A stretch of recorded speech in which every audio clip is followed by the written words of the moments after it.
Breaking news చూస్తున్నాం. Helicopter ప్రమాదంలో గల్లంతైన Iran అధ్యక్షుడు ఇబ్రాహీం రైసీ కోసం సెర్చ్ ఆపరేషన్ కంటిన్యూ అవుతోంది. ప్రతికూల వాతావరణంతోనూ ఎంతో శ్రమించి ఎట్టకేలకు సహాయక బృందాలు ఘటనా స్థలానికి చేరుకున్నాయి. ఇబ్రాహీం రైసీ ఆచూకీ కోసం వెతుకుతున్నారు. ఘటనా స్థలంలో దట్టమైన పొగమంచు, కాలినడకన పర్వత ప్రాంతంలో రెస్క్యూ బృందాలు శోధిస్తున్నాయి. ఈ ప్రమాద సమయంలో ఈదురుగాలులతో కూడిన భారీ వర్షం కురిసిందని చెబుతున్నారు. چه بود درجه سخاره شروع 11 yol 11 biləsiniz. Bəli. Yaxşı. En 38 dərəcə 42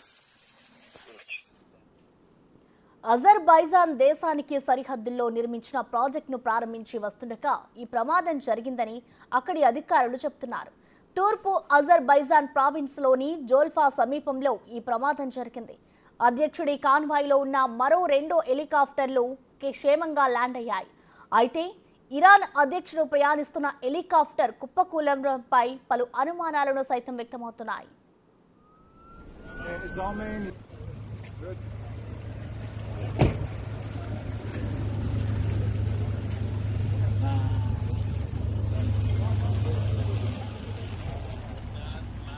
کلاله و بعد از اون به موازات مرز جمهوری ارمنستان ఈ ప్రమాదంలో చిక్కుకున్న ఆ దేశ అధ్యక్షుడితో పాటు విదేశాంగ మంత్రి క్షేమంగా తిరిగి రావాలని ప్రజలు ప్రార్థనలు చేస్తున్నారు. ఈ ఘటనపై ప్రధానమంత్రి నరేంద్ర మోడీ, అమెరికా అధ్యక్షుడు జో బైడెన్ దిగ్భ్రాంతి వ్యక్తం చేశారు. ఈ ఘటన నుంచి ఇరాన్ అధ్యక్షుడు క్షేమంగా బయటపడాలని ఆకాంక్షించారు. హెలికాప్టర్ ఘటనను పరిశీలిస్తున్నట్లు బైడెన్ తెలిపారు.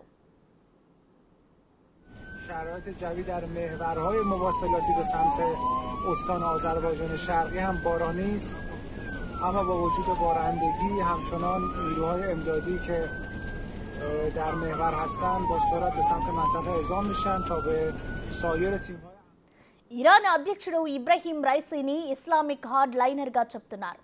దేశపు అత్యున్నత మత నాయకుడు అయాతుల్లా అలీ ఖొమేనీకి అత్యంత సన్నిహితుడైన వ్యక్తిగా పేరుంది. 2021లో జరిగిన ఇరాన్ అధ్యక్ష ఎన్నికల్లో ఆయన విజయం సాధించారు. ఇరాన్ న్యాయ వ్యవస్థకు అధిపతిగా కూడా పనిచేశారు రైసీ. 63 సంవత్సరాల రైసీ 25 వయసులోనే టెహ్రాన్లో డిప్యూటీ ప్రాసిక్యూటర్గా నియమితులయ్యారు.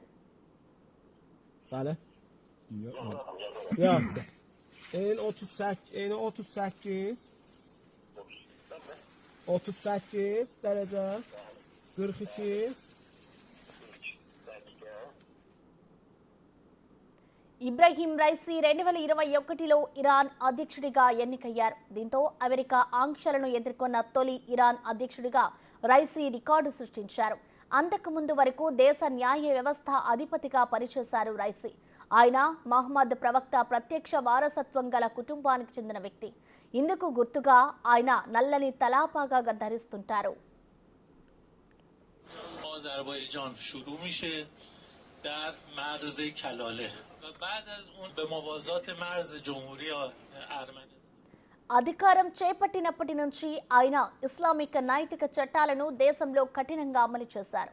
ప్రభుత్వ వ్యతిరేక నిరసనలను ఉక్కుపాదంతో అణచివేశారు. ప్రపంచ అగ్రరాజ్యాలతో అణు చర్చలలో ఇరాన్ తరఫున బలమైన వాణిని వినిపించారు. ఇరాన్ను కూడా అణ్వస్త్ర శక్తి కలిగిన దేశంగా మారుస్తారని ఆయన పదే చెబుతుండేవారు. ఇటీవల ఇజ్రాయిల్పై, పశ్చిమాసియాలోని అమెరికా స్థావరాలపై ఇరాన్, దానికి మద్దతు పలికే మిలిటెంట్ సంస్థలు దాడులు జరపడం వెనుక కూడా ఇబ్రాహీం ఉన్నారని చెబుతుంటారు. همچنان نیروهای امدادی که در محور هستند با سرعت به سمت منطقه اعزام میشن تا به سایر تیم‌های عملیاتی بپیوندند تا هر چه سریعتر جهت جستجوی بیشتر و تسریع در روند For more videos like this, subscribe Big TV channel.